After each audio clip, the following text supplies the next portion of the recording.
심기일전 행정사 직무법 시작하도록 하겠습니다. 안녕하세요. 감사합니다.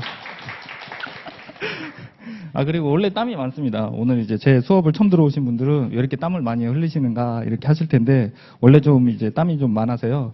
그리고 강의는 일단 올해 6년차 이렇게 하고 있는 정진석 행정사입니다. 그리고 뭐 제가 개인 연락처는 원래 남겨두었는데, 그랬더니 이제 연락처 너무 많이 와가지고요. 이제는 웬만하면 제가 카페가 있습니다. 그래서 제 수업 처음 들어보신 분들은 리더스 행정사 실무법이라고 네이버에서 검색을 하시면, 이렇게 네이버 검색을 하시면 카페가 있습니다. 그래서 카페에 질문 올려주시면, 여기 질문들은 최대한 그 당일 내 24시간 내에 제가 답변을 올리고, 학원의 질문은 제가 학원 사이트를 들어가야 알 수가 있어서 그게 조금 피드백은 좀 느리더라고요. 그래서 학원의 질문 답변은 조금 약간 좀 늦는다고 보시면 되고, 네이버는 바로바로 제가 핸드폰에 질문이 올라온 걸 제가 알 수 있어서, 그래서 질문은 웬만하면 여기에 올려주시면, 그리고 다른 분들도 같이 공유할 수 있으시니까 네이버 카페를 조금 많이 활용을 해주시면 되겠습니다. 그리고 심기일전 지금 이 수업은 기본적으로 사실 저희가 이제 기본 강의랑 그 다음에 심화 강의, 이걸 들으신 분을 전제로 해서 수업을 이제 진행을 하는데, 전체적인 총정리라고 보시면 됩니다. 실제 저도 이제 2018년에 이제 그 행정사 시험 준비할 때는 뭐 짧은 강의로, 그 다음에 최대한 빨리 여러 번 반복을 하는 방식으로 저는 공부를 했었습니다. 그게 이제 제가 동차로 합격할 수 있는 비결이라고 저는 생각을 했고, 지금 이제 현장에서 이제 수업을 이제 들으신 분 입장에서는 일단 전략을 짜셔야 되긴 합니다. 왜냐하면 저희가 6월 1일 날 1차 합격생이 오는 분들과 넘어오신 분하고 오늘 이제 처음 수업 들으신 분들은 한 달밖에 차이가 안 나요. 사실은 거의 동차생의 마음으로 준비를 하셔야 되긴 합니다. 그렇다고 해서 이 시험이 그러니까 양이 많은 과목이 아니기 때문에 동차도 충분히 준비를 할 수 있다라고 보시면 되고, 거기에 있어서 지금의 이 강의를 잘 활용을 하실 수 있도록 정리하는 강의라고 보시면 되겠습니다. 그렇게 해서 저희가 3회 동안 진행을 할 거고, 오늘은 행정사법, 그리고 심판법 잠깐 이제 들어간 다음에 다음 주에 심판법, 그리고 마지막 세 번째 시간에 비송사건 절차법을 이렇게 할 거고요.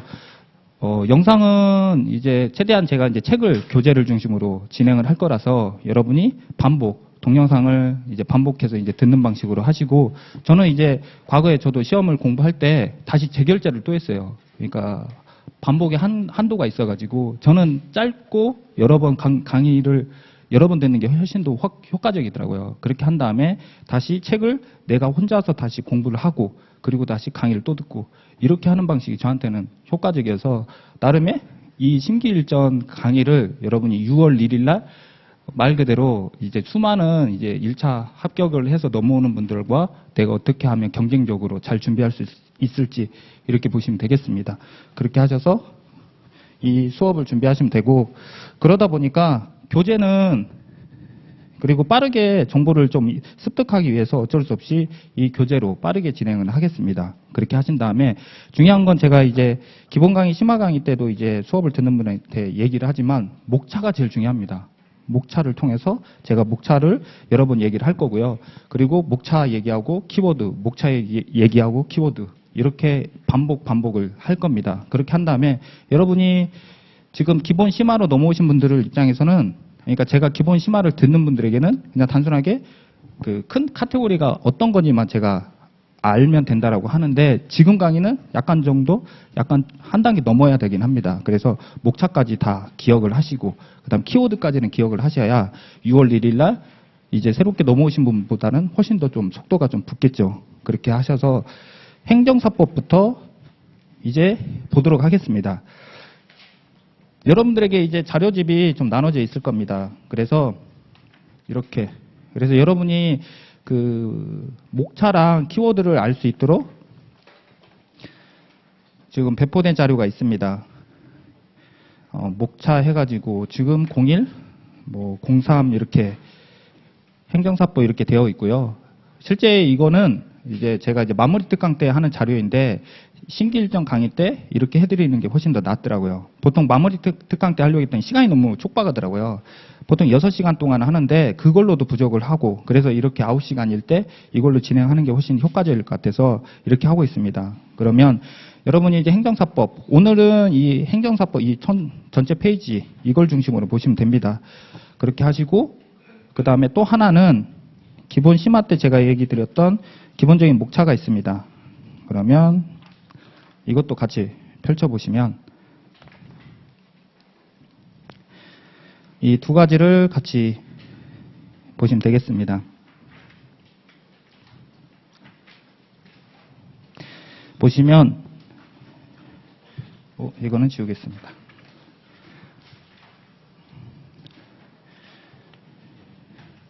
행정사법하고 심판법 그리고 비송사건 절차법은 다 절차법이라서 절차의 흐름이 중요합니다. 여러분이 머릿속에 그리고 약간 이제 뭐 잠을 잘 때 한 번만 이제 그림을 그릴 수만 있으시면 됩니다. 그래서 이거는 이제 신고에 대한 절차를 하는 거죠. 그래서 업무 신고라는 절차를 하기 위해서 그 전에 신고를 위한 요건을 검토를 지금 하는 겁니다. 여기에 요건. 그래서 결국은 업무 신고를 위해서 요건을 미리 보고 이거를 구분을 하면 이게 절차가 되는 거죠. 그리고 나서 그 결과가 여기에 효과해가지고 업무 신고 그리고 그 효과가 신고 확인증. 결국은 이 큰 틀입니다. 업무 신고를 위해서 그 전에 확인하는 게 요건이라는 걸 미리 원래는 업무 신고서를 제출할 때 이 요건들이 다 신고서에 다 들어가 있는 내용들인 겁니다. 이거를 신고라는 절차를 하기 전에 하나씩 이렇게 분설을 하는 거죠. 그 분설이 저는 5가지로 이렇게 나눠 두었습니다. 그래서 보시면 신고 요건 자격증, 결격 사유, 실무교육 수료증. 지금 이거 보고 있습니다. 이거. 네. 그리고 행정사업 회원증, 사무소 계약서 해가지고 저는 5가지 요건으로 이렇게 나눴습니다. 이 앞자만 따가지고 자결, 실행, 사 이렇게 하고 있습니다. 이 5가지를 먼저 미리미리 다 갖춘 다음에 업무 신고를 하는 거죠.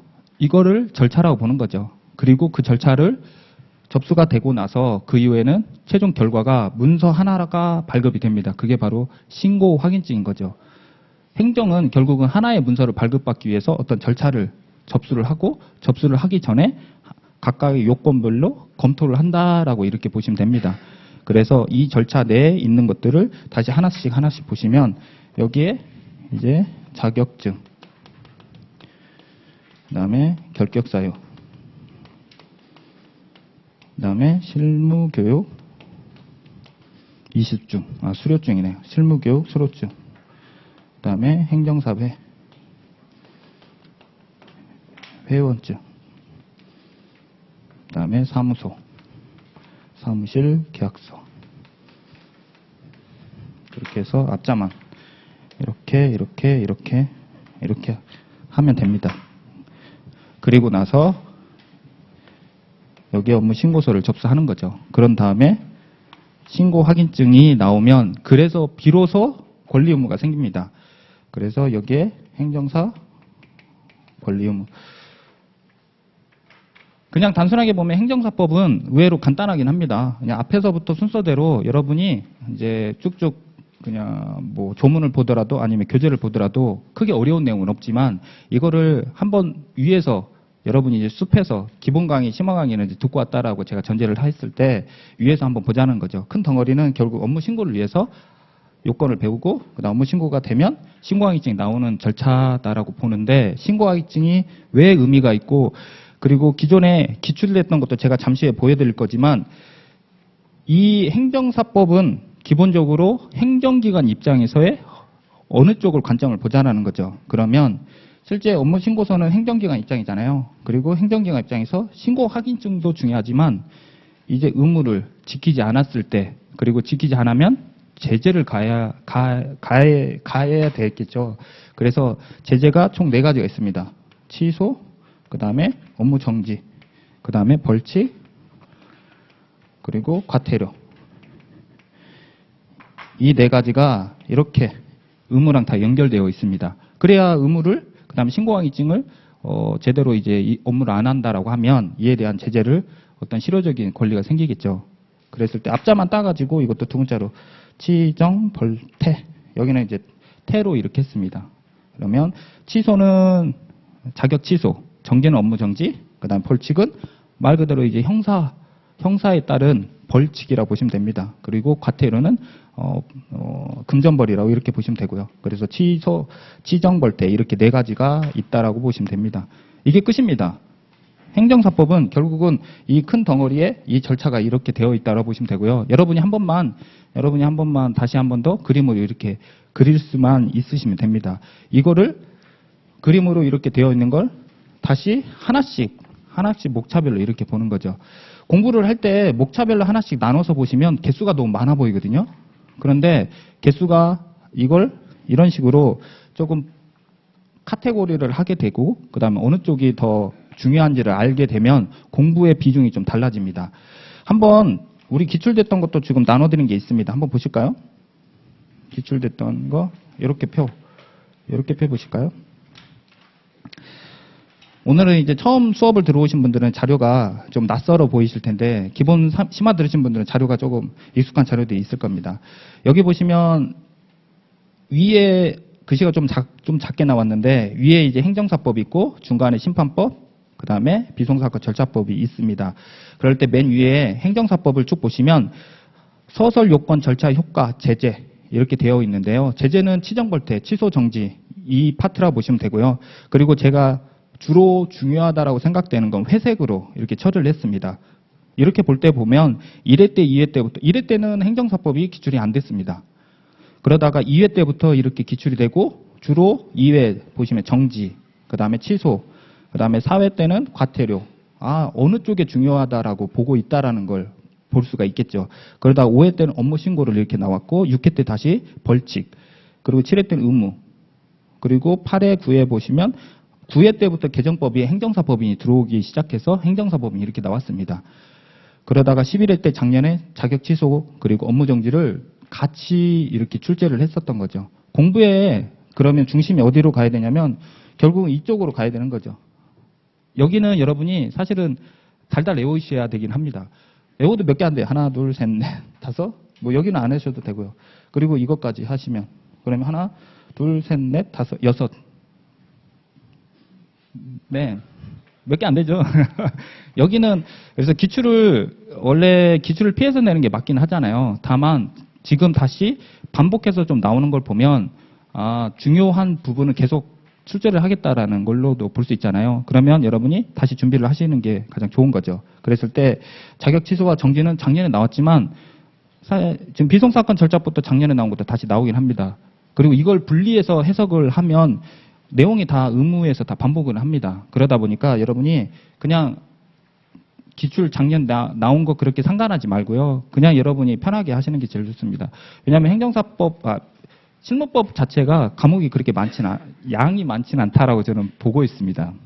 네, 그렇게 믿어주세요. 그렇게 하셔가지고 그러면 이 중요하다라는 건 반드시 여러분이 좀 익히신 다음에 나머지는 어떻게 공부할 거냐라고 했을 때 강약을 조절하자는 거죠. 그 강약을 제가 이제 빠르게 이제 할 건데 목차 중심으로 그리고 그 다음에 키워드 이 정도만 하시면 됩니다. 그리고 어떤 거는 목차만 보셔도 되고 어차피 여러분이 강의를 여러 번 듣거나 제 강의를 듣게 되면 내용은 다 이해되거든요. 특히 여기 잠깐만요. 여기 자격증 관련해서는 사실 내용을 그렇게 알 게 없습니다. 여기는 목차만 아셔도 되는 거죠. 이 중에서 그래도 가장 의미가 두는 건 결격사유입니다. 이거는 법에 정해져 있기 때문에 그나마 이거는 그런데도 아직 기출이 안 됐지만 그래서 어떤 걸 더 중심적으로 중요하게 공부를 할 거냐라고 했을 때 뒤에서 행정사법 뒤에서부터 다 준비를 하시면 되고 그리고 6월 달에 사례보고사 진행할 때도 여기서부터 문제를 제가 낼 겁니다. 이거는 여러분이 미리미리 준비할 수 있도록 그런 다음에 순서를 역으로 거꾸로 할 거고요. 그러면 요건보다 행정사법은 뒤쪽이 중요하구나. 그러니까 앞에서는 그냥 가볍게 보시면 되겠습니다. 그렇게 해서 기출도 한번 보여드렸고 그 다음에 전체 목차는 여러분이 참고로, 이거는 그냥 여러분 참고로만 보시고요. 결국은 책으로 공부하는 겁니다. 책으로. 그리고 책도 잘 책보다 더 정확한 건 뭐냐라고 하면 결국은 조문입니다. 저는 조문이 가장 좋은 공부법이라고 보면 그렇게 생각을 합니다. 여러분이 잘 이해가 안 되면 조문을 보시면 되세요. 그러니까 강사에게 물어보기보다 조문을 보는 게 더 훨씬 더 정확하고요. 그 조문의 내용을 제가 설명을 하기 위해서 이렇게 책으로 한 거고, 책은 도와주는 역할입니다. 결국은 조문이 가장 정확하다라고 보시면 되고요. 그리고 저도 그 조문을 어떻게 저는 이렇게 해석합니다라는 게 책에 이렇게 반영이 되어 있다라고 보시면 됩니다. 그러다 보니까 요건이 어떤 책은 이렇게 안 되어 있을 수도 있습니다. 제가 생각하는 요건은 이렇다라는 거죠. 그러다 보니까 저를 믿고 어쨌든 제 강의를 듣고 있는 상태에서는 제가 이렇게 크게 카테고리 되어 있는 걸 그대로 그래도 그냥 이제 믿고 따라와 주시고, 그런 다음에 큰 덩어리로 이렇게 되는구나, 이렇게 하시면 된다라는 거죠. 그렇게 하셔서 이제 행정사법 보도록 하겠습니다. 먼저 페이지로 3페이지입니다. 네, 오팅은 딱 여기서 끊으면 될 것 같은데. 이제 동영상 팀에서 오리엔테이션 강의를 어디서 끊을 건지 물어보셔가지고, 네, 3페이지부터 이제 행정사법 보도록 하겠습니다. 총 카테고리는 총 18개인데요. 그 중에 다음 장에 보시면 주제 공예해가지고 행정사의 종류 이렇게 되어 있는데, 이 행정사의 업무랑 종류랑 같습니다. 사실은 제가 20점 배점으로 그리고 설명을 위해서 이렇게 두 개로 나눠져 있을 뿐, 결국은 주제 1번과 2번이 같은 내용인 거죠. 그리고 주제 1번과 2번을 우리가 생각하는 보통 총칙 개념이라고 보시면 되겠습니다. 그렇게 해서 여기는 이제 총칙 개념이니까 이제 늘 그렇듯 첫 페이지는 항상 책이 시커멓잖아요. 그러니까 여러분이 다 늘 그냥 준비하시면 되고, 어차피 학교 가시면 여러분이 꼭 도움이 되는 거니까 시험 유무랑 상관없습니다. 여러분의 정말 중요한 내용이잖아요. 내가 어떤 업무를 해야 되는지. 그러니까 여기는 시험 유무랑 상관없이 여러분이 달 준비를 하시는 게 제일 중요하다고 보겠습니다. 그러면 첫 번째, 목차가 실제적으로는 행정사 업무라는 문제가 나오게 되더라도 첫 번째는 행정사법의 목적, 행정사 업무, 그 다음에 제한 이렇게 되어 있는데, 다음 장도 같이 연결되어 있다 있잖아요. 그러면 그 다음 장에 금지사항까지 이렇게 연결되었을 때 20점 배점이 딱 나오더라고요. 그래서 행정사의 목적, 행정사법의 목적, 행정사의 업무, 그 다음에 제한, 그리고 금지사항, 이렇게 네 가지를 묶어야 딱 행정사의 업무에 대해서 내가 설명할 수 있고, 그리고 전체 어차피 배점이 20점으로만 나옵니다. 그렇기 때문에 여기까지 양으로 딱 적절하더라고요. 그러면 다시 3페이지 다시 오셔서 행정사법의 목적 보시면 읽어보겠습니다. 이 법은 행정사 제도를 확립하여 행정과 관련한 국민의 편익을 도모하고 행정제도의 건전한 발전에 이바지함을 목적으로 한다라고 되어 있습니다.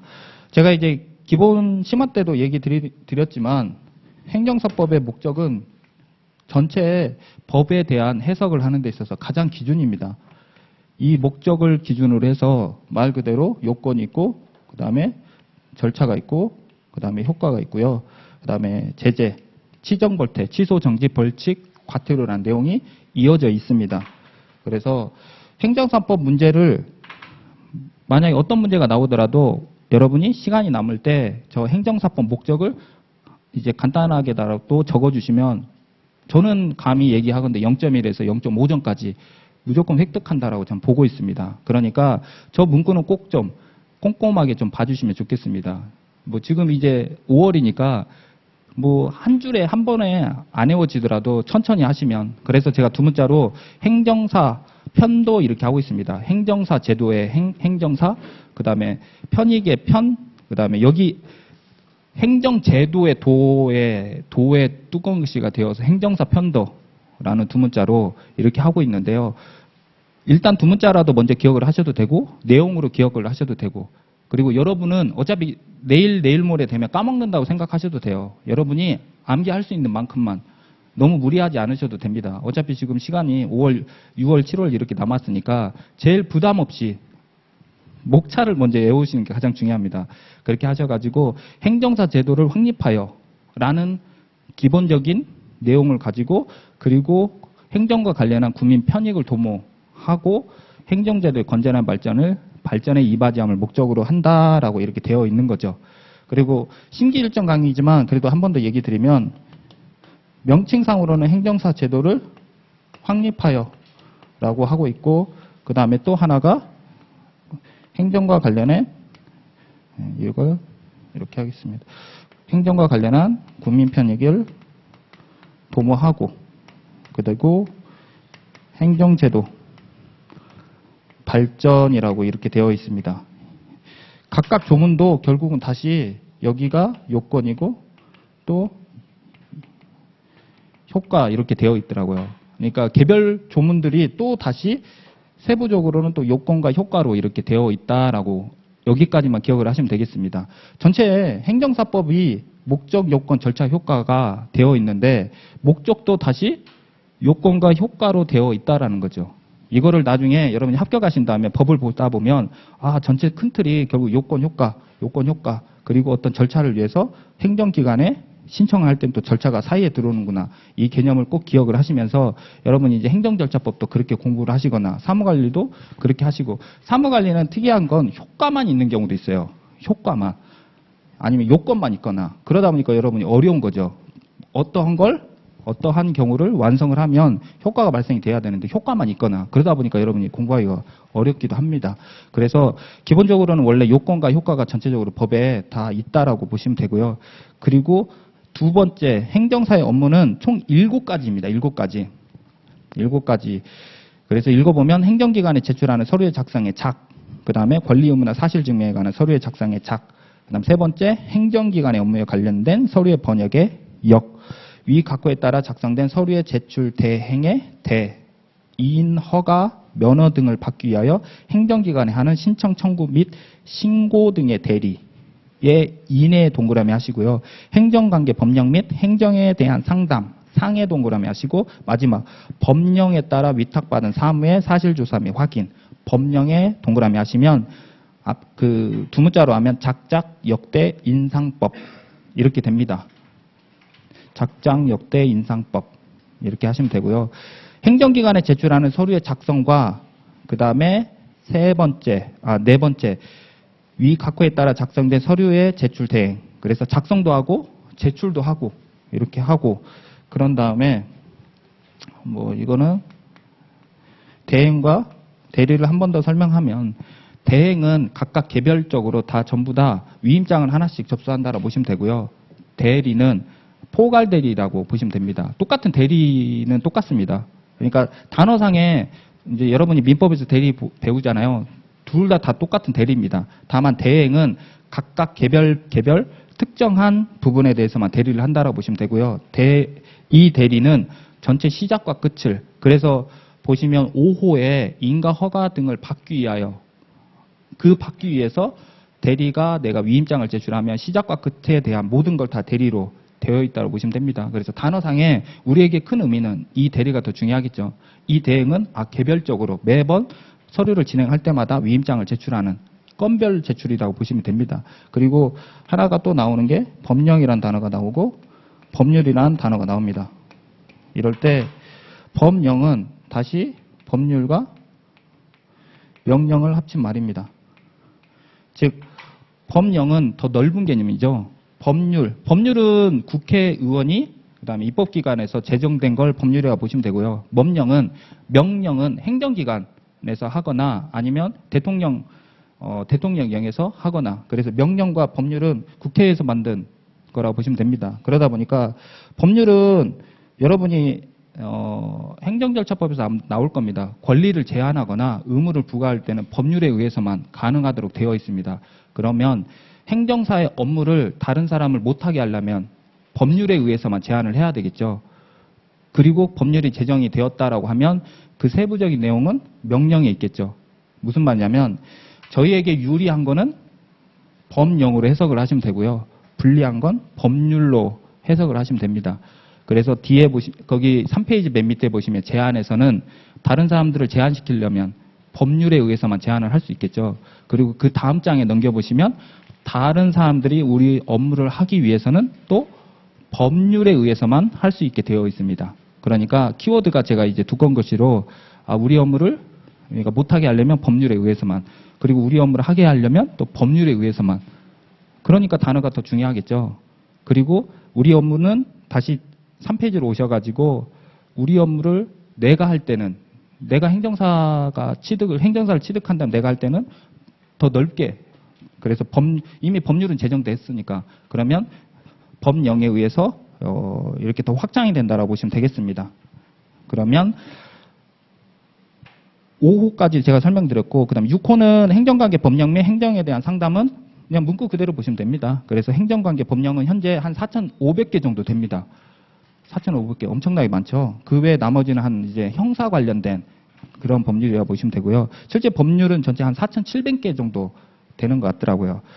그리고 매년 법률은 계속 만들어지고 있고, 그 다음에 행정은 행정기관이 하는, 그 다음에 이에 대한 거는 아마 행정학 아니면 행정법 교수님이 설명하실 것 같습니다. 그래서 행정에 대한 범위는 뭐 제가 논할 수는 없을 것 같고, 그렇게 해서 상담 등이라고 보시면 되고, 마지막은 법령에 따라 위탁받는 사무.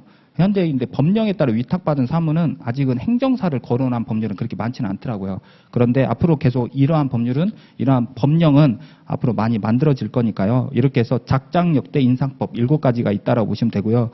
그리고 첫 번째 행정기관에 제출하는 서류의 작성에 내용이 많이 있지만 이걸 전부 다 여러분이 암기할 필요는 없고요. 그중에 몇 가지만, 예를 들어 진정, 건의 등에 관한 서류, 그리고 출생, 혼인 등, 가족관계 발생 등의 각종 서류, 이렇게 하셔도 됩니다. 그러니까 문장을 여러분이 다른 단어로 쓰시는 건 안 됩니다. 왜냐하면 조문에 있는 내용이니까. 그런데 문장을 줄이는 건 가능해요. 이런 식으로 무슨 등에 대한 각종 서류, 무슨 등에 대한 각종 서류, 이런 식으로는 가능하다는 거죠. 그럼 바로 밑에 쪽에 보시면 권리 의무나 사실 증명, 각종 계약, 협약, 확약, 단어가 많잖아요. 그러면 이 중에서 각종 계약, 협약 등에 관한 서류, 이렇게 하셔도 된다는 거죠. 각종 계약, 협약 등, 아니면 거래에 관한 서류, 이 정도까지는 여러분이 그렇다고 해서 틀린다라고 볼 수는 없는 거죠. 그렇게 하시고, 두 번째도 그 밖에 권리, 관계에 관한 서류 등, 이렇게 하셔도 되는 거죠. 이런 식으로 문장을 좀 줄일 수가 있다라고 하면, 중요한 건 개수를 줄이시면 안 돼요. 여러분이 이제 내가 출제자한테 내가 알고 있다는 걸 알려주려면 지금처럼 제가 작장역대 인상법 7가지 얘기했잖아요. 7가지는 반드시 답안에 적으셔야 됩니다. 그 7가지가 약간 문장이 틀리는 건 어쩔 수 없어요. 그리고 여러분이 앞으로 계속 이제 10월 5일까지, 2차가 10월 5일인데 2차 때까지 여러분이 점점 완벽하게 점점 하시면 되잖아요. 그런데 개수는 지금은 기억하시면 되는 거죠. 여러분이 공부하는 방식은 목차, 그리고 개수, 내가 중목차는 몇 개다라는 것만 기억을 하셔도 돼요. 그리고 여러분이 자주자주 반복하다 보면 그 중목차의 정확한 문구와 표현이 완성도가 생기겠죠. 그러면서 여러분이 이제 점점 공부를 하시는 재미가 생길 거라고, 저는 재미가 생길 거라고 그렇게 하시면 됩니다. 그렇게 하시고, 그렇게 한 다음에 그러면 행정사 업무는 7가지, 작장역대 인사법 7가지구나. 그 다음에 제한은, 키워드는 법률, 읽어보면 다른 법률에 따라, 키워드 법률이라는 단어는 무조건 넣으셔야 됩니다. 법률에 따라 제한된 업무는 할 수 없다. 그리고 마지막에 다음 장에서는 행정사 종류와 종류별 업무 범위는 여러분 읽어보시면 되고, 마지막에 금지사항은 읽어보면 바로 밑에 줄, 행정사가 아닌 사람은 다른 법률에 따라, 그래서 키워드가 법률이라는 걸 중요하게 여러분이 인지만 하시면 됩니다. 법률에 따라 허용되는 경우를 제외하고 제2조에 따른 업무를 업으로 하지 못한다. 딱 이것만 적으시면 된다는 거죠. 앞으로 제가 이런 식으로 제가 문장을 이제 쭉 읽어드릴 겁니다. 그러면 목차 키워드, 그리고 때에 따라서 중요한 건 제가 쭉 이렇게 문장을 읽어드릴 겁니다. 그렇게 해서 행정사법을 빠르게 보도록 하겠습니다. 5페이지 보겠습니다. 이제 요건으로 넘어왔습니다. 요건은 총 자결, 실행사 5가지입니다. 한번 페이지 쭉 보실까요? 자결, 결격사유 있고, 실무교육이 있고, 행정사회 있고, 그 다음에 사무소까지 이렇게 있습니다. 이렇게 해서 5가지가 있습니다. 그러면 첫 번째부터 행정사의 자격부터 보겠습니다. 행정사의 자격은 크게 중요도가 좀 빠집니다. 그러면 목차 정도만 보자라는 거죠. 목차를 보시면 첫 번째 행정사의 자격, 두 번째 행정사 자격심의위원회, 행정사 자격시험, 시험의 일부 면제, 그다음에 5번째 부정행위자에 대한 조치 5개가 있다라는 거죠. 5가지가 있고 그러면 공부를 어떻게 할 거냐? 그냥 이렇게만 하시면 돼요. 어차피 여러분이 머릿속에 다 있어요. 신기하게 있을 수 있습니다. 근데 이거를 그러면 안 할 수가 없잖아요. 그러니까 두 문자로 하는 거예요. 두 문자가 제일 편하더라고요. 그러면 여러분이 각자 여러분의 방식으로 두 문자를 딱 5개를 만들어 놓고 그냥 이 페이지는 그냥 가볍게 넘어가시면 돼요. 여기서 그래도 봐야 될 문장은 첫 번째, 맨 위에 보시면 행정사에 자격해가지고 행정사 자격 시험에 합격한 사람은 행정사 자격이 있다라는 문장이 그나마 여러분이 기억을 하시면 된다는 거죠. 그러면 위에다가 적으시면 되죠. 행정사 합격 이꼬르 행정사 자격. 그래서 단어가 행정사 합격이라는 단어가 이게 행정사 자격. 네, 행정사 합격이 자격이란 단어랑 똑같다라는 거죠. 그러면 실제적으로는 행정사 자격 있는 사람과 행정사는 원래 다른 개념입니다. 원래는 그래야 돼요. 그래서 다른 법률, 특히 변리사법은 분명하게 달리하고 있습니다. 그래서 행정사를 취득하려면 또 어떤 행위가 있어야 된다는 거죠. 그렇기 때문에 순서 다시 여기서 오시면 자격증만으로는 여러분이 행정사 업무를 할 수는 없는 거죠. 하려면 결격사유 또 이런 것들을 다 갖춘 다음에 업무 신고를 제출하고 나서 신고 확인증이 나온 사람이 원래는 행정사라고 할 수가 있어요. 원래는. 그래서 다른 법률 변리사법은 이렇게 하고 있습니다. 변리사 용어를 함부로 쓸 수 없게 하고 있어요. 자격이 있는 사람인 거지. 근데 우리는 아직 법이 그렇게 꼼꼼하지 않아서 그냥 이렇게 그냥 두리뭉실하게 되어 있고요. 그러다 보니까 여러분이 그냥 기억만 하시는 거죠. 그래서 행정사법은 조문 자체가 약간 꼼꼼하진 않아요. 조문 자체가. 그러다 보니까 약간 이게 애매한 것도 있는 거죠. 그런데 일단 결론적으로 그냥 합격은 자격이 있는 사람. 실제적으로는 행정사와 행정사 자격은 다르다. 그냥 그 정도만 가볍게 보시고 자격심의위원회 그냥 내용만 기억을 하시면 됩니다. 그냥 심의위원회 총 9명이 여기에 여러 가지를 안건을 관련해서 서로 이제 권한이 있는데 그 중에 하나만 기억하시면 되죠. 보시면 첫 번째 행정사 자격의 취득에 관한 사항 아니면 시험 과목 등 과목에 관한 사항, 여기 오타가 있는데 어쨌든 그 취득입니다. 취득과 과목 등에 관한 사항, 전반적인 행정사 시험에 관련된 걸 논하는 기구다라는 거죠. 그런데 여러분이 이름이 낯설잖아요. 그러니까 이런 거는 여러 번 읽어보는 방법밖에 없습니다. 행정사 자격심의위원회, 행정사 자격심의위원회 이러한 표현을 사실 행정사 여러분이 공부를 안 하면 들어볼 일이 없잖아요. 그런데 이제 행정사를 준비하다 보니까 자격심의위원회라는 게 좀 낯설지 않으려면 조금 몇 번 여러분이 뱉어주셔야 되더라고요. 입으로 여러 번 뱉어주시면 그리고 나서 나중에 한 번 또 목차도 두 문자로 또 하시고 그래서 가끔 시험장에서 어떤 분이 있더라고요. 목차, 그러니까 두 문자는 떠오르는데 문장이 안 떠오르는 경우 이것도 억울하잖아요. 그래서 어떤 분은 도저히 안 떠올라서 두 문자만 답안에 적고 나오셨다고 하더라고요. 네. 합격은 하셨습니다. 옛날에 이제 여기 계셨던 분인데 합격은 하셨습니다. 그래서 그만큼 어떻게 하든 개수를 꼭 중요하게 하시고 그리고 더 중요한 건 여러 번 반복을 하셔서 문장이 어떤 건지 그리고 세 번째는 행정사 자격시험은 여러분이 알고 있는 대로 1차, 2차만 구분된다. 이렇게 보시면 되고 그 다음에 시험의 일부 면제는 두 가지 경력에 의한 면제, 시험에 의한 면제 이거는 여러분이 이미 다 알고 있을 겁니다. 그 다음 부정행위자에 대한 조치는 다른 것보다 바로 맨 밑에 보시면 중간에 보시면 5년간 행정사 자격 시험에 응시하지 못한다. 딱 이것만 기억하시면 됩니다. 실제 지금 저는 여기는 그냥 여러분이 한 번만 보시고 다음에 공부할 때는 목차만 보시면 됩니다. 내용이 그렇게 크게 없어요. 내용이 없다라고 보시면 됩니다. 여러분 이해만 되시면 목차만 외우고 넘기면 됩니다. 그리고 다음 장에 넘겨보시면 이제 결격사유. 결격사유는 법에 있는 내용이기 때문에 꼼꼼하게 보셔야 됩니다. 그러면 첫 번째 결격사유가 총 7가지가 되어 있습니다. 7가지가 되어 있는데 맨 위에 상단에 있는 문장이 의미가 있습니다. 읽어보면 다음에 해당하는 사람은 행정사가 될 수 없다라고 되어 있잖아요. 제가 아까 설명할 때 행정사와 행정사 자격이 있는 사람은 약간 의미가 다르다고 했잖아요. 무슨 말이냐면 실제 결격사유를 2번 검토합니다. 자격증 발급할 때 한 번 검토하고요. 그리고 자격증을 발급받은 이후에 업무 신고할 때 결격사유를 또 확인합니다. 그러면 자격증을 발급할 때 합격을 하는 순간 여러분 행정사 자격이 있는 건데 자격증까지 나올 때까지는 지금 이 문장이 되는 거죠. 그러니까 약간 헷갈리게 되어 있는 건 있긴 한다는 거죠. 다음에 해당하는 사람은 행정사가 될 수 없다. 자격이 있지만 행정사가 될 수 없는 경우가 있다라는 거죠. 즉 7가지에 해당이 되면 그 의미입니다. 그래서 읽어보면 첫 번째 피성년 후견인.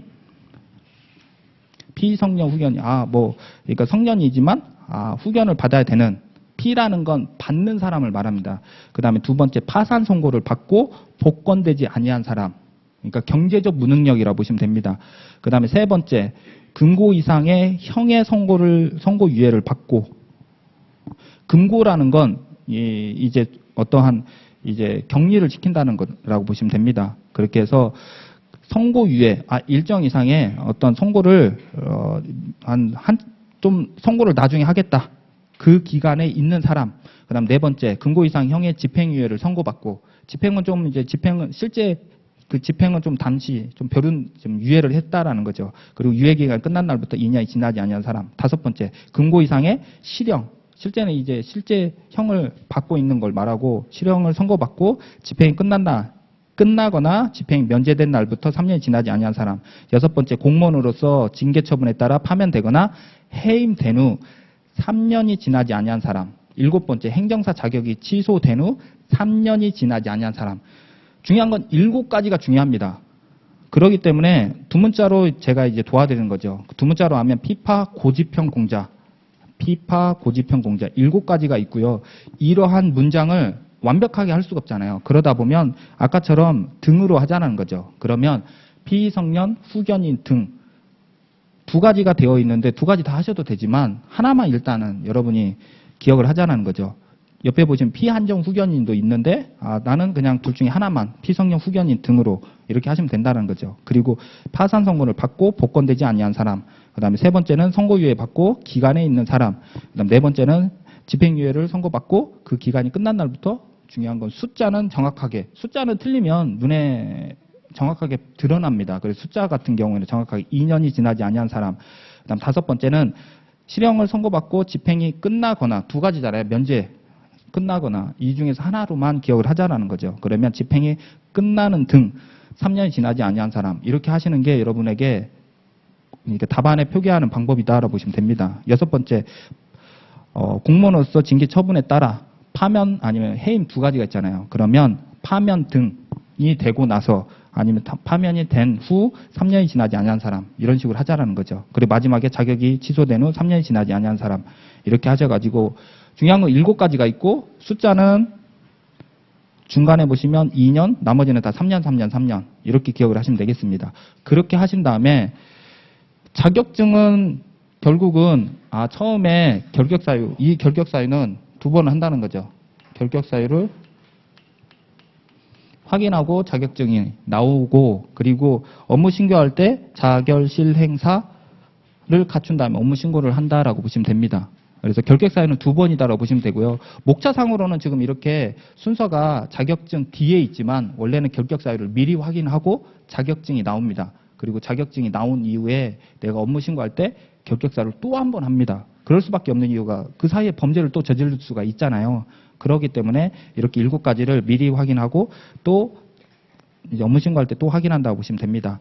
그러면 밑에 보시면 자격증 발급 파트 읽어보시면 발급과 재발급이 있는데 목차 중에 발급만 기억하시면 됩니다. 그럼 발급만 보시면 행정안전부 장관은 신청인이 시험 합격자로서 시험 합격자가 아까 있었잖아요. 이 단어.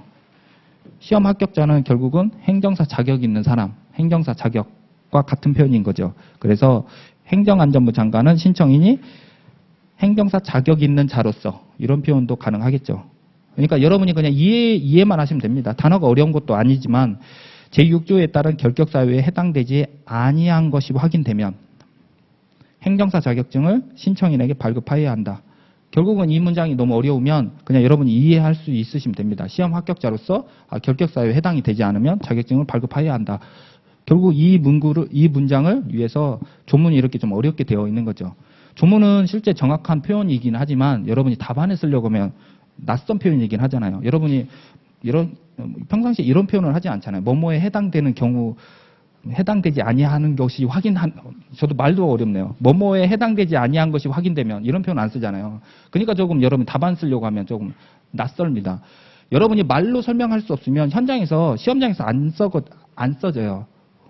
저도 실례로 여러분이 말로 설명할 수 없거나 내가 표현할 수 없으면 시험장에서 시간이라는 한정된 시간에서 답안에 더욱더 안 써집니다. 그러면 결국은 내 표현대로 바꾸시는 게 훨씬 낫다라는 거죠. 그게 여러분에게, 그러니까 그 시간이 저희에게는 한 문제당 8분밖에 주어지지가 않기 때문에 쓸 수 있는 시간이, 그러니까 이제 빠르게 여러분이 하려면 이해하는 게 첫 번째이긴 하더라고요. 그래서 자격증 발급은 어차피 발급과 재발급 두 가지 중에 나는 하나만 적는 걸로 하시는 게 시간적으로 훨씬 더 중요하다라고 해서 저는 저걸로 발급만 기억을 하시라고 제가 말씀드리고, 마지막 목차에서 행정사 업무 신고라는 목차가 있습니다. 행정사 업무 신고를 하려는 사람은 행정안전부 용어로 정하는 신고서에 행정사 자격증을 첨부하여 주된 사무소의 소재지를 관할하는 시장 등에게 제출하여야 한다. 제가 지금 서두에 얘기한 내용입니다. 업무 신고를 하려면 말 그대로 자격증을 갖추어서 자격증을 첨부하여 업무 신고를 하여야 한다. 그러니까 누구한테 하여야 되냐면 이 사무소를 관장하는 여기에 관할 시장 등에게. 그래서 문장이 이렇게 되어 있는 거죠. 이렇게 갔다가 이렇게 이해하시면 됩니다.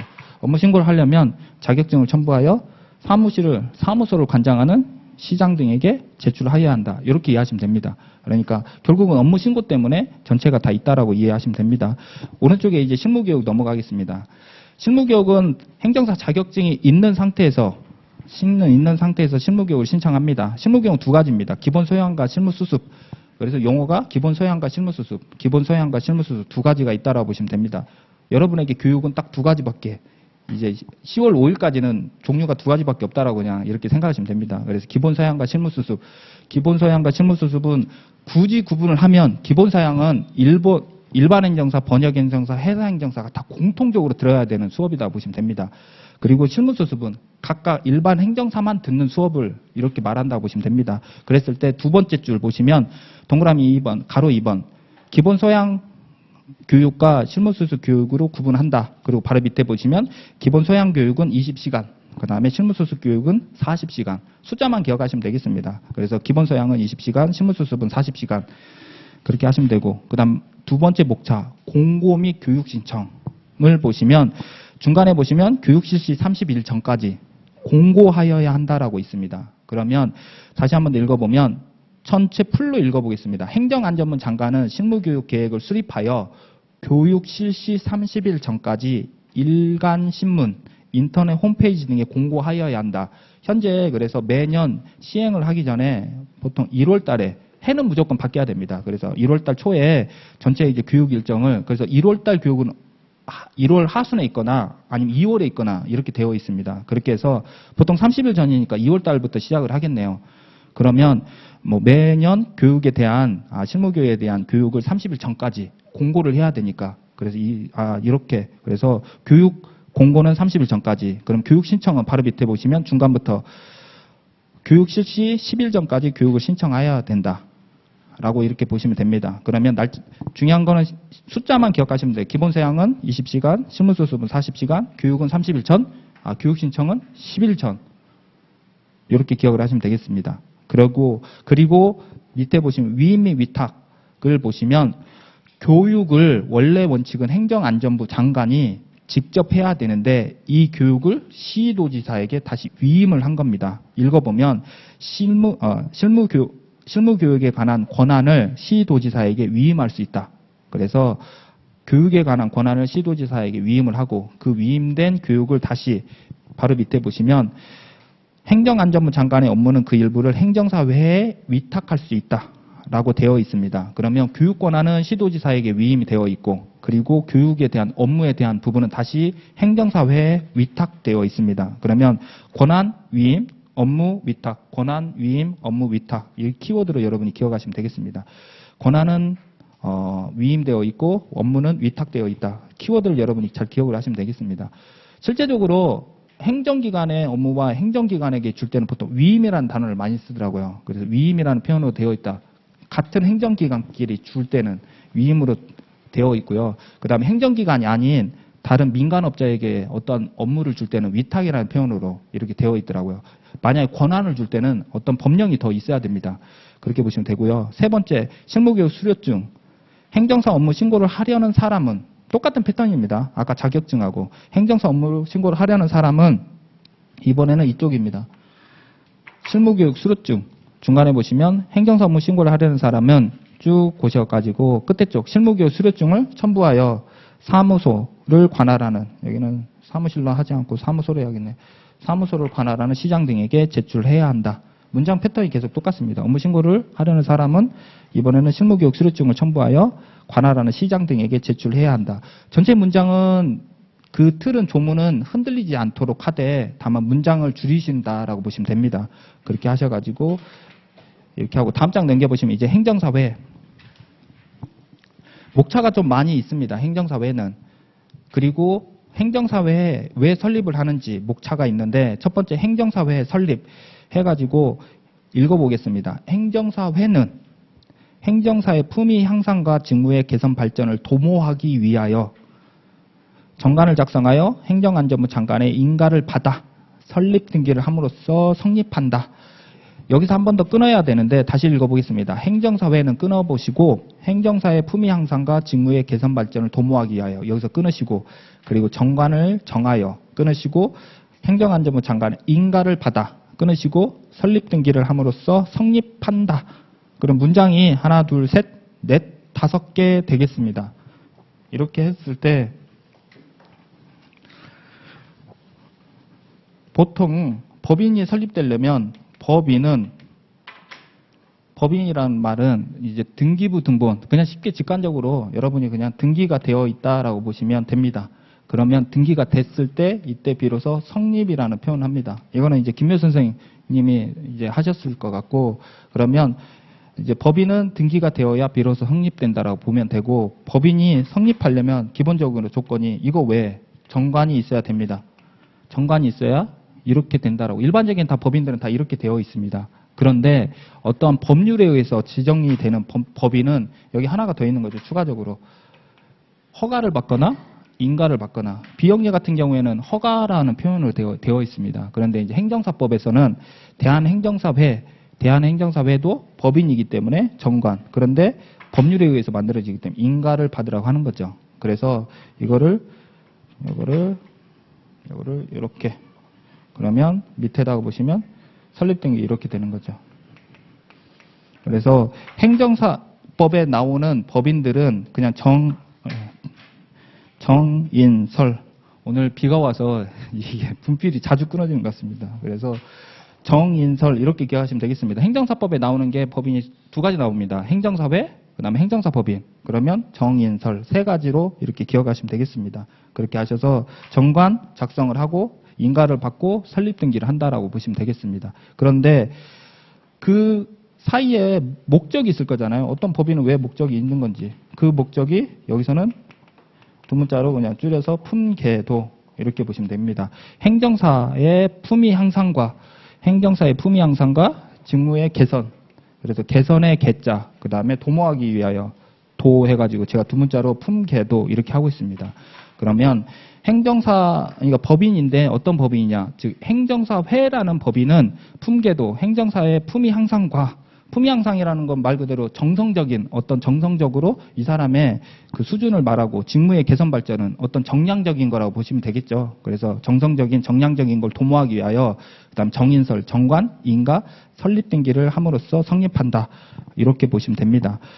그리고 이제 하나씩 요건별로 다시 보는 거죠. 첫 번째 정관을 보는 겁니다. 그러면 정관의 기재사항은 여러 개 있을 수 있습니다. 민법에 여러 개 있잖아요. 목적, 명칭, 사무소. 그중에서 내가 답안에 적어야 된다라고 하면 그중 일부만 적는 거죠. 목적, 명칭 등에 관한 사항. 나머지는 그냥 여러분이 그냥 읽어보셔도 되는데 답안에 적는다라고 하면 간단하게만. 그렇게 하신 다음에 세 번째 가입 의무.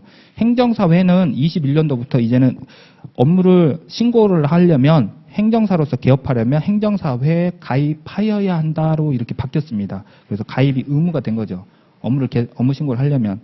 네 번째 공익활동 의무. 이 공익활동 의무는 행정사회의 의무입니다. 그래서 행정사회는 취약계층의 지원 등을 위해서 공익활동에 적극 참여하여야 한다. 그러면 행정사회는 공익활동에 적극 참여하여야 한다라는 의무가 있다라는 거죠.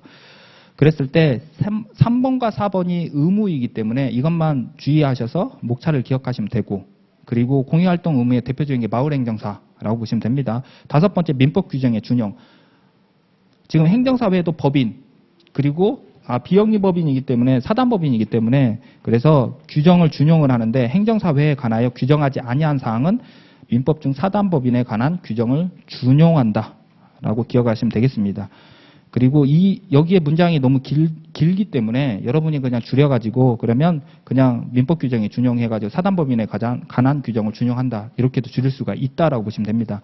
마지막 행정사회 회원증 똑같습니다. 업무신고를 하려는 사람은 마지막 행정사회 회원증을 첨부하여 관할 시장 등에게 제출해야 한다라는 패턴으로 똑같습니다. 그리고 오른쪽에 보시면 감독상 명령 해가지고 행정사회가 이렇게 권리와 의무를 주었는데 그러한 걸 제대로 못하면 어떠한 이제 통제를 받겠죠. 그랬을 때 첫 번째 감독기관, 행정사회는 행정안전부 장관의 감독을 받는다. 두 번째 보고 명령 등 행정안전부 장관은 중간부터 보시면 업무에 관한 사항을 보고하게 하는 등 명령을 할 수 있다. 다시 읽어보면 행정안전부 장관은 중간부터 보시면 업무에 관한 사항을 보고하게 하는 등 필요한 명령을 할 수 있다. 문장을 다 쓰는 게 아니라 이렇게 줄이는 방식으로 이렇게 답안에 적을 수가 있습니다. 세 번째 출입검사 등 두 가지가 있는데 그중에 하나만 여러분이 답안에 적으셔도 된다는 거죠. 그러면 첫 번째 저는 만약 첫 번째를 한다라고 하면 소속 공무원으로 하여금 행정사회 사무소에 출입하여 업무 상황과 그 밖의 서류 등을 검사하게 할 수 있다. 이렇게 하셔도 내가 충분히 이 목차에 대한 내용을 전달할 수 있다라고 보시면 되겠습니다. 마지막 500만 원 이하의 과태료. 정당한 사유 없이 보고 자료 등을 하지 아니한 자에게는 500만 원 이하의 과태료를 부과한다. 이런 식으로 하셔도 된다라고 보시면 되겠습니다. 그래서 500만 원 이하 과태료 해가지고 두 문자로 제가 감독상 명령을 줄이면 감명출퇴. 그래서 여러분에게 자료에도 감명출퇴 이렇게 되어 있을 겁니다. 그래서 감독기관의 감, 명령의 명, 출입검사의 출, 마지막 과태료의 퇴, 감명출퇴 이렇게 하고 있습니다. 지금 이러한 순서는 여러분 행정조사 기본법하고 내용이 똑같습니다. 행정조사 기본법의 내용을 여기 답안에 더 적으셔도 되세요. 여러분이 이제 내용을 더 적고자 하신다라고 하면 행정사회에서는 사실상은 목차 하나당 한 줄, 목차 하나당 한 줄, 목차 하나당 한 줄이라고 보시면 됩니다. 그렇게 해서 행정사회의 설립은 목적을 정확하게 그다음에 정인설 이렇게 기억을 하시면 되고요. 그리고 정관은 한 줄 정도, 그래 한 줄 정도 내가 이 목차에 따른 내용을 한 줄 정도 적을 수 있도록 준비하시면 되고 가입 의무는 행정사 업무를 개업하려면 행정사 업무 신고하려면 행정사회에 가입해야 한다. 이렇게 기억하시면 되고 공유활동 의무도 목차 하나당 한 줄, 민법 규정의 준용도 한 줄, 사단법인 규정을 준용한다. 행정사회 회원증은 지금처럼 했던 것처럼 업무 신고하려면 행정사회 회원증을 첨부하여 관할 시장 등에게 제출해야 한다. 그러니까 지금 패턴이 계속 비슷한 겁니다. 그리고 감독상 명령은 문장이 너무 길기 때문에 이걸 답안에 도저히 못 적겠다라고 하시면 여러분이 한 줄로 아니면 두 줄로 이렇게 한 번에 지금은 감독상 명령 9페이지가 줄수로 따지면 한 9줄, 10줄 되잖아요. 이걸 답안에 다 적을 수 없잖아요. 다만 내가 다 알고 있다는 걸 여러분이 보여주고자 한다라고 하면 이걸 9줄이 아니라 2줄로도 적을 수 있다는 거죠. 지금 제가 하는 것처럼 행정사회에 감독을 받아 그리고 행정사회 사무소에 보고하게 하는 등 필요한 명령을 하거나 아니면 출입검사 등을 할 수 있다. 이렇게 할 수도 있다는 거죠. 이를 위반한 경우 500만 원 이하 과태료를 부과한다라고 이렇게 여러분이 이제 답안에 여러분이 이제 1년 동안 그리고 준비한 내용을 하루 만에 보여주어야 되잖아요. 그러려면 결국 내가 준비한 각각 목차들은 꼭 담아서 꼭 답안에 적을 수 있도록 하시고 그 목차를 도저히 적을 수 없다라고 하면 이렇게 한 번에 이제 버무리는 방법도 여러분이 이제 모의고사 때는 한번 연습을 좀 하시면 좋습니다. 그리고 다음 장 마지막 요건의 마지막입니다. 이제 사무소 요건의 마지막. 그러면 두 가지가 있습니다. 사무소의 설치, 그 다음에 사무소의 명칭. 실제는 자결, 시행 네 가지는 각각 개별적으로 요건이 되어 있는데 사무소는 따로 요건이 되어 있지는 않고 사무소의 종류에 대한 부분으로 이렇게 설명이 되어 있습니다. 그랬을 때 첫 번째 세 가지가 있는데 행정사 사무소, 합동사무소, 행정사법인. 이렇게 세 가지가 있습니다. 첫 번째 행정사 사무소를 보면 키워드만 기억하시면 됩니다. 중간에 하나만 설치할 수 있다. 행정사 사무소는 하나만 설치할 수 있다. 행정사 합동사무소는 목적이 있습니다. 그래서 목적을 보시면 중간에 효율적으로 수행하고 공신력을 높이기 위하여, 효율적으로 수행하고 공신력을 높이기 위하여 라고 하고 있습니다. 그러니까 행정사 합동사무소의 주요한 단어는 효율적 공신력이라고 보시면 되고요. 그 다음에 2명은 여러분 이미 알고 있을 겁니다. 이거는 개정이 되어서 2명으로 바뀌었고 행정사 법인은 3명 아직 그대로 되어 있고요.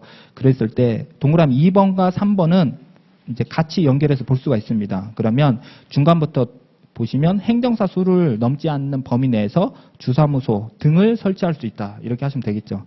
행정사 수를 넘지 아니하는 범위에서 주사무소 등을 설치할 수 있다. 마지막은 중간에 보시면 구성하는 행정사가 각각 1명 이상 상근하여야 한다. 주사무소, 분사무소가 있으면 각각 상근하여야 한다. 그래서 앞자만 따가지고 효율적의 효, 주사무소의 주, 상근의 상, 그래서 효주상. 행정사 법인을 넘어가겠습니다. 행정사 법인의 목적은 중간에 보시면 조직적 전문적으로 수행하기 위하여 숫자는 3명이고요. 그래서 조직적 전문적으로 그 다음에 동그라미 2번 중간에 보시면 주사무소 등을 설치할 수 있고 그 다음에 3번 동그라미 3번 보시면 각각 1명 이상 상근하여야 한다. 그래서 앞자만 따면 조주상 조직적으로 주사무소 등을 설치할 수 있고 상근하여야 한다. 이렇게 한 문장으로도 가능하다라는 거죠. 그리고 마지막 사무소의 명칭은 3가지가 있습니다. 행정사인 경우, 행정사가 아닌 사람, 행정사 법인이 아닌 자라고 되어 있는데 이 중에서 여러분이 한 문장만 답안에 내가 적겠다라고 하시면 된다는 거죠. 그러면 행정사인 경우는 행정사는 사무소 명칭 중에 행정사 사무소 등 글자를 사용하여야 한다. 딱 이 문장만 쓰셔도 아무 문제가 안 된다는 거죠. 행정사는 사무소의 명칭 중에 행정사 사무소 등 글자를 사용하여야 한다. 라고만 하셔도 되고 오른쪽에 넘어가시면 행정사가 아닌 사람 보시면 행정사 아닌 사람은 행정사 사무소 등 명칭을 사용하지 못한다. 일정한 패턴으로 여러분이 암기 부담이 덜 하잖아요. 그리고 마지막 행정사 법인이 아닌 자. 행정사 법인이 아닌 자는 행정사 법인 등 비슷한 명칭을 사용하지 못한다. 이런 식으로 하시면 각각 그러니까 중요한 건 제가 이렇게 얘기 드립니다. 세부적인 내용을 너무 완벽하게 하기보다 목차는 정확하게 하셔야 됩니다. 목차는 정확하게 암기를 하셔야 돼요. 목차만큼은 중요하게 여러분이 목차를 하시되 본문에 있는 내용은 약간씩 다른 표현을 하는 건 안 됩니다. 다만 조문에 있는 건 줄여도 된다는 걸로 보시면 되고요. 여기서 하나 더 나온 거는 사람과 자라는 표현이 나옵니다. 사람과 자. 그랬을 때 사람은 여러분이 민법에서 배운 것처럼 자연인을 말합니다. 자는 자연인과 그 다음에 법인을 2가지를 합친 말입니다. 그러니까 자라는 표현은 더 넓은 개념인 거죠.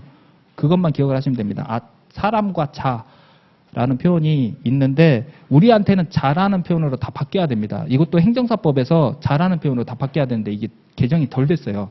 그러니까 다른 자격사법에서는 다 자로 바뀌고 있고 거의 대부분 자로 다 바뀌었습니다. 그러니까 아직은 완벽하게 덜 바뀌었다고 보시면 되고요. 현재는 이런 사람이라는 표현은 잘 안 씁니다. 자로 다 바뀌었다고 보시면 됩니다. 그렇게 해서 여러분이 애매하면 다 자로 적으시는 게 좋아요. 차라리 내가 그냥 사람인지 아니면 자인지 이거 공부 부담이 너무 어렵다라고 하시면 차라리 자로 행정사 아닌 자 이렇게 그렇게 행정사 법인이 아닌 자, 아니면 행정사가 아닌 자, 이렇게 하시는 게 여러분에게 좀 부담이 덜할 것 같습니다. 그래서 요건 파트 이렇게 보았습니다. 결국은 업무 신고를 하기 위해서 자결 실행사 5가지를 갖춘 다음에 업무 신고를 한다라고 보시면 되고요. 그리고 잠깐 쉬었다가 업무 신고부터 보도록 하겠습니다.